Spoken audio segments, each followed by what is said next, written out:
ನಮಸ್ಕಾರ ಗಣ್ರಪ್ಪ. ನಮ್ಮ ಗುಂಡ್ಲಪೇಟೆ ಅಂತಂದ್ರೆ ಅದೇ ಸೀಮೆ ಎಣ್ಣೆ ರಾಗಿ ಗೋಧಿ ಮಾರೋ ಊರೆಲ್ಲ ಕಣ್ರಪ್ಪ. ಅದು ಬಂಡೀಪುರಕ್ಕೆ ಹೊಂದಿಕೊಂಡ್ರು ಅರಣ್ಯದ ಮಡಿಲಿರೋ ರಾಯರ ಸೀಮೆ ಕಣ್ರಪ್ಪ. ಆದರೆ ಈಗೇನಾಗ್ತಿದೆ, ಈ ಊರಿಗೆ ಬರೋಕ್ಕೆ ಬಸ್ಸು ರೈಲು ಕಾರು ಯಾವುದು ಬೇಕಾಗಿಲ್ಲ ಕಣ್ರಪ್ಪ. ಯಾರೇ ಬಂದರು ಯಾವಾಗ ಬೇಕಾದ್ರೆ ಬಂದರು ಬರೋಕ್ಕೆ ಒಂದು ಶುರು ಮಾಡಿಬಿಟ್ಟಿದ್ದಾರೆ ಕಣ್ರಪ್ಪ. ಮೊದಲು ಹುಲಿ ಬಂತು. ಯಾವ ಊರು ಹುಲಿ? ಗುಂಡ್ಲಪೇಟೆ ಹುಲಿ. ಆಮೇಲೆ ಚಿರತೆ ಬಂತು. ಯಾವ ಊರು ಚಿರತೆ? ಗುಂಡ್ಲಪೇಟೆ ಚಿರತೆ. ಆಮೇಲೆ ಜಿಂಕೆ ಬಂತು. ಯಾವ ಊರು ಜಿಂಕೆ? ಗುಂಡ್ಲಪೇಟೆ ಜಿಂಕೆ. ಇವಾಗ ನೋಡ್ರಪ್ಪ, ಎಲ್ಲವನ್ನು ಮೀರಿಸೋ ಹಾಗೆ ಭಾರಿ ಶರೀರದ ಗಾಂಭೀರ್ಯದ ಆನೆನೇ ಬಂದುಬಿಟ್ಟಿದೆ ಕಣ್ರಪ್ಪ. ಸ್ನೇಹಿತರೆ, ಗುಂಡ್ಲಪೇಟೆಯ KSRTC ಬಸ್ ಸ್ಟ್ಯಾಂಡ್ ಅಂದರೆ ಜನ ಸೇರೋ ಜಾಗ, ಬಸ್ಸುಗಳು ನಿಲ್ಲೋ ಜಾಗ. ಇಂದು ಸಂಜೆ 6:30ಕ್ಕೆ ಸರಿಯಾಗಿ ಒಂದು ಬಸ್ಸಿನ ಸದ್ದು ಕೇಳೋ ಬದಲು ಆ ಒಂದು ಜಾಗದಲ್ಲಿ ಗೊತ್ತು ಗುರಿ ಇಲ್ಲದೆ ಆನೆಯ ಒಂದು ಸದ್ದು ಕೇಳಿಬರುತ್ತದೆ. ಮಾನ್ಯ ಅರಣ್ಯ ಸಚಿವರೇ, ಇದು ಕೇವಲ ಒಂದು ಪ್ರಾಣಿ ಒಂದರ ಕಥೆಯಲ್ಲ. ಗುಂಡ್ಲಪೇಟೆಯ ಆ ಒಂದು ಬಂಡೀಪುರಕ್ಕೆ ಹತ್ತಿರ ಇರುವುದರಿಂದ ಈ ಥರದ ಘಟನೆಗಳು ಪದೇ ಆಗ್ತಾನೇ ಇದೆ. ಅಂತಹ ಎಲ್ಲರೂ ಕೂಡ ಗೊತ್ತಿರ್ತಕ್ಕಂಥ ವಿಚಾರ. ವನ್ಯಜೀವಿಗಳ ಉಪಟಳದಿಂದ ಬಗ್ಗೆ ರೈತ ಸಂಘಟನೆಯವರು ಧರಣಿ ಮಾಡಿರೋದು, ಮನವಿ ಕೊಟ್ಟಿರೋದು ನಿಮಗೆ ಗೊತ್ತಿಲ್ವಾ? ಮಾನವ ವನ್ಯಜೀವಿ ಸಂಘರ್ಷದಿಂದ ನಮ್ಮ ರೈತರು ಮತ್ತು ಜನಸಾಮಾನ್ಯರು ಕಷ್ಟಪಡ್ತಿರೋದು ಗೊತ್ತಿಲ್ವಾ? ನಿಮ್ಮ ಇಲಾಖೆಯವರು ಹಾಕಿರೋ ಕಂದಕ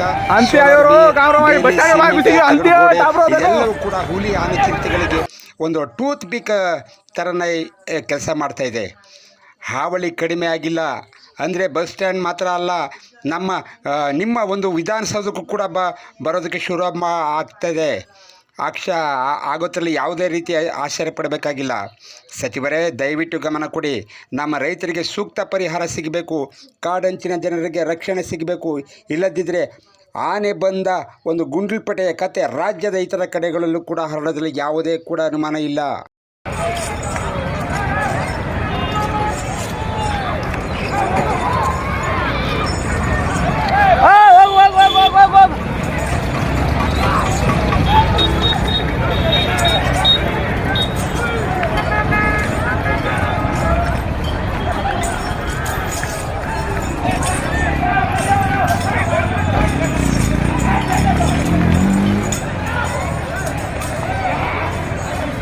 अंत्य आयोरो गाँव बस स्टैंड में घुसी अंत्य टापरो देखो ಇವತ್ತು ಈಗ ಹುಲಿ ಬತ್ತು, ಚಿರತೆ ಬತ್ತು, ಈಗ ಆನೆ ಬತ್ತು ಗುಂಡ್ಲಪೇಟೆ KSRTC ಬಸ್ ಸ್ಟ್ಯಾಂಡ್ಗೆ ನುಗ್ಗಿಬಿಟ್ಟಿದೆ. ಏನಂತೀರಿ ಸರ್? ಅದು ಈ ಕಡೆ ಅಶ್ವಿನಿ ಬಡಾವಣೆಯಿಂದ ಬರ್ತಾ ಇರ್ಬೇಕಾದ್ರೆ ನಾವು ಬಿಡಿ ಕೊಟ್ಟರೆ ಪಕ್ಕ ಕಾಯಿ ಹೇಳ್ತಾ ಇದ್ದು.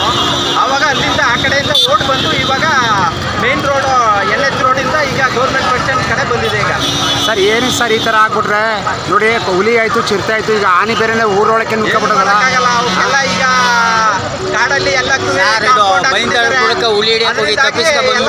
ಈಗ ಹೊರಗಡೆ ಬರ್ತಾವ. ಮೊದಲೆಲ್ಲ ದನ ಕರುಗಳು ಒಳಗಡೆ ಹೋಯ್ತದೆ, ಹೆಂಗೆ ತಿನ್ಕೊಂಡು ಜೀವನ ಮಾಡ್ತಾ ಇದ್ದೋ. ಇವಾಗ ಅಲ್ಲೇನು ಸಿಗ್ತಾ ಇಲ್ಲ, ಇವಾಗ ಊರೊಳಗಡೆ ಬರ್ತಾ ಇದೆ ಅಷ್ಟೇ. ಮೇನ್ ಕಾರಣನೇ ಅದು. ಓಕೆ ಅಣ್ಣ.